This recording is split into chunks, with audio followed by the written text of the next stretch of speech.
अस्सलाम वालेकुम नाज़रीन, मैं हूं अज़हर फ़ारूक अपने यूट्यूब चैनल के साथ। आज की सबसे बड़ी और अहम खबर यह है कि सुप्रीम कोर्ट ने बिल आखिर 8 रुकनी जो बेंच था सुप्रीम कोर्ट का, उसने अदालती इस्लाहात से मुतल्लिक बिल पर अमल दरामद रोक दिया है। सुप्रीम कोर्ट ने आज इस बिल के हवाले से इब्तिदाई समाअत की और इस तफसीली समाअत के बाद जो हुक्मनामा जारी हुआ है, उस हुक्मनामे में कहा गया है कि अगर सदर ममलिकत इस बिल पर दस्तखत करते हैं या वैसे ही ये बिल कानून बन जाता है तो इस पर अमल दरामद नहीं होना चाहिए और नहीं होगा। साथ ही साथ सुप्रीम कोर्ट ने 2 मई तक इस केस की समाअत जो है वो मुलतवी कर दी है। नोटिस तमाम फ्रीकैन को जारी कर दिए गए हैं और 2 मई से बाज़ाब्ता तौर पर इस केस की समाअत होगी। साथ ही साथ हुकूमती इत्तेहाद ने एक प्रेस कॉन्फ्रेंस की है और इस बेंच को मुस्तरद कर दिया है। हुकूमती इत्तेहाद का ये मौक़िफ़ है कि ये मुतनाज़ा बेंच है और इस बेंच के पास इख्तियार नहीं है कि पार्लियामेंट की कानून साजी को टेकअप करे। यहाँ तक कि ये भी हुकूमती वज़रा ने कहा है कि जब एक कानून बना ही नहीं है तो उससे पहले उस कानून के लिए उसको ख़त्म करने के लिए बेंच तश्कील दिया गया और अब जबकि नई सूरत हाल सामने आई है कि अमल दरामद भी रोक दिया गया है। तो ये एक जंग जो है वो सुप्रीम कोर्ट और पार्लियामेंट के दरमियान वो अब शिद्दत इख्तियार करती चली जा रही है और बढ़ती हुई नज़र आ रही है। दूसरी तरफ पार्लियामेंट ने आज कौमी असम्बली ने वो बिल मुस्तरद कर दिया है जो कि पंजाब और केपी में इंतखाबात के हवाले से इलेक्शन कमीशन को फ़ंड देने से मुतल्लिक था। सुबह पहले वज़ारत ख़जाना की कायमा कमेटियों का इजलास हुआ, सेनेट और कौमी असम्बली का, वहाँ पर यह बिल मुस्तरद हुआ और उसके बाद जब कौमी असम्बली में ये बिल लाया गया तो वहाँ पर रिपोर्ट पेश हुई और रिपोर्ट में बताया गया कि कायमा कमेटी इसको मुस्तरद कर चुकी है। इसलिए कौमी असम्बली ने भी इसको टेकअप नहीं किया और वो तहरीक ही मुस्तरद हो गई इस बिल के हवाले से। तो कौमी असम्बली ने इस पैसों को अब फारिग कर दिया है। इस हवाले से सुप्रीम कोर्ट कल से बाज़ाब्ता तौर पर इन चैम्बर समाअत करने जा रही है। मुख्तलिफ जो फ्रीकैन हैं उनको नोटिस जारी हुए हैं और वहाँ पर अब देखना है ये है कि सुप्रीम कोर्ट क्या हिकमत अमली अपनाती है और उसका क्या आगे से हुक्म आता है।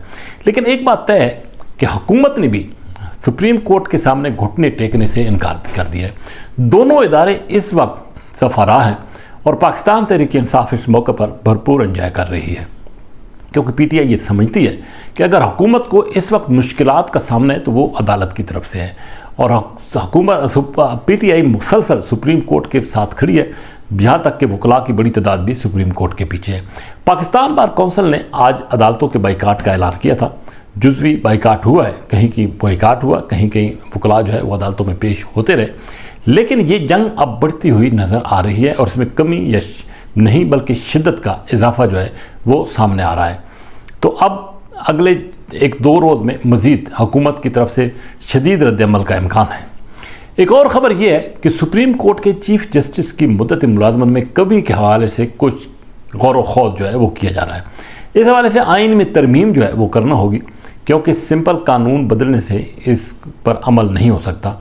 लेकिन ये कहा जा रहा है कि किसी जगह ये गौर व खौज हो रहा है, लेकिन इस पर अमल दरामद जो है वो होता नज़र नहीं आ रहा। सुप्रीम कोर्ट अपने फैसलों पर अमल दरामद कैसे कराएगी, ये एक बहुत बड़ा सवाल है, क्योंकि हुकूमत ने अमल दरामद कराना है और हुकूमती मशीनरी जो है इस वक्त हुकूमत के ताबे हैं।